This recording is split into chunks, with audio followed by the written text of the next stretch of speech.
News ये है कि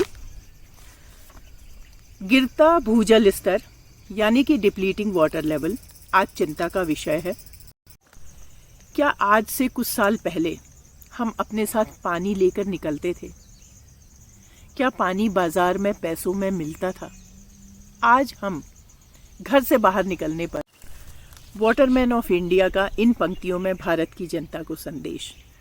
बादल से निकली हर बूंद को पकड़ लें हम, पकड़कर धरती के पेट में बैठा लें हम, ना लगेगी नजर। Hi my dear all, I hope आप सभी अच्छे होंगे। आज की वीडियो की शुरुआत करती हूँ एक न्यूज़ से। संडे 5 जून 2022 ये था पर्यावरण दिवस।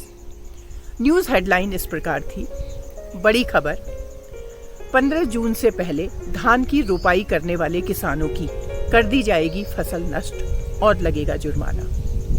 हेडलाइन पढ़कर ये तो समझ आ गया कि प्रकृति के संकेतों को नज़रअंदाज करते करते आज हालात यहाँ तक पहुँच चुके हैं। तो चलिए अब सुनते हैं पूरी खबर। न्यूज़ ये है कि गिरता भूजल स्तर यानी कि डिप्लीटिंग वाटर लेवल आज चिंता का विषय है।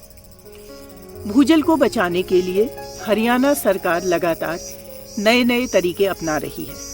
इसी दिशा में ये हरियाणा सरकार का एक बड़ा कदम है।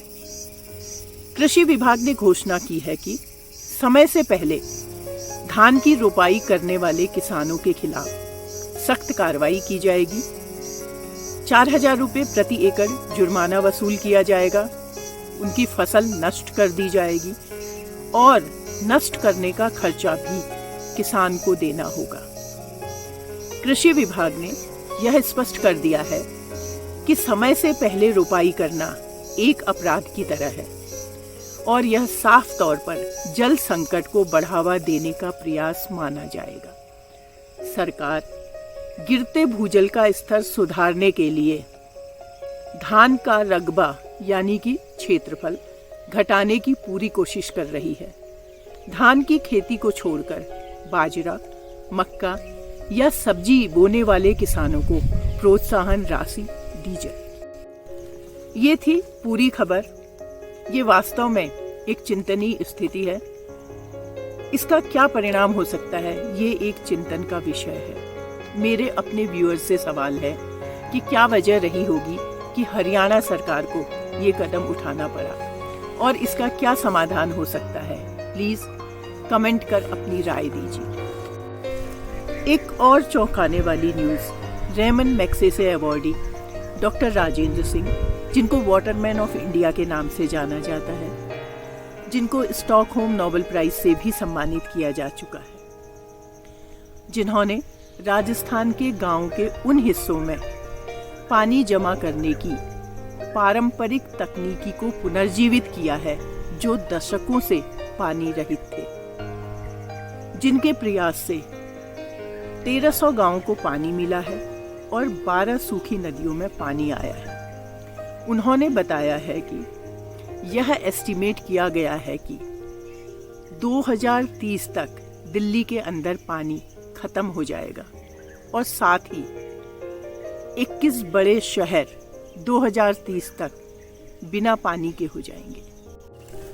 वाटरमैन ऑफ इंडिया का इन पंक्तियों में भारत की जनता को संदेश। बादल से निकली हर बूंद को पकड़ लें हम, पकड़कर धरती के पेट में बैठा लें हम, ना लगेगी नजर सूरज की, जब जरूरत हो पानी की, निकाल कर जीवन चला लें हम। आज़ादी के बाद जिसको हम विकास कह रहे हैं, उसका नतीजा है कि 8 गुना ज़्यादा क्षेत्रों में बाढ़ आई है और 10 गुना ज़्यादा क्षेत्रों में सूखा पड़ा है।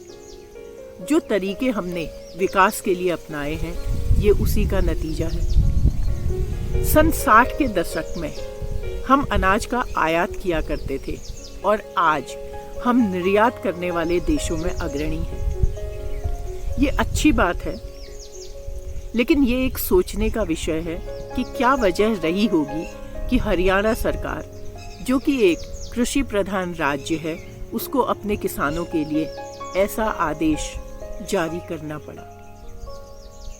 इसकी वजह है अप्राकृतिक तरीकों का अंधाधुंध प्रयोग।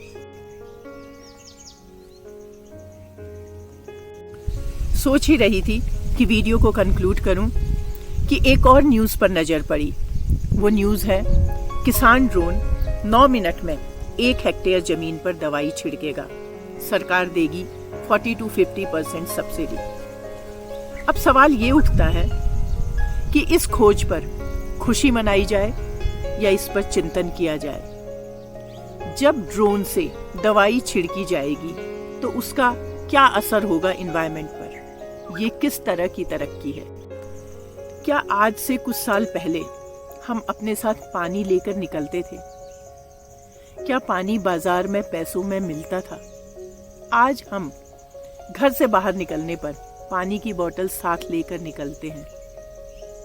कुछ ही सालों में हर किसी की पीठ पर शुद्ध हवा का एक सिलेंडर देखने को मिलेगा सांस लेने के लिए। तो सोचिए कैसा दृश्य होगा जब हम सब एस्ट्रोनॉट की तरह लगेंगे और लगेगा कि हम पृथ्वी पर नहीं बल्कि किसी और ग्रह पर आ गए हैं। उनको पर्यावरण दिवस मनाइए। वीडियो को शेयर करके इस सोच को आगे बढ़ाने में सहयोग दीजिए। अगर आप चैनल पर नए हैं तो चैनल को सब्सक्राइब करिए। फिर मिलती हूँ एक नई सोच और एक नई खोज के साथ आपके अपने ही YouTube channel Manjusha an influencer. Stay blessed, stay positive.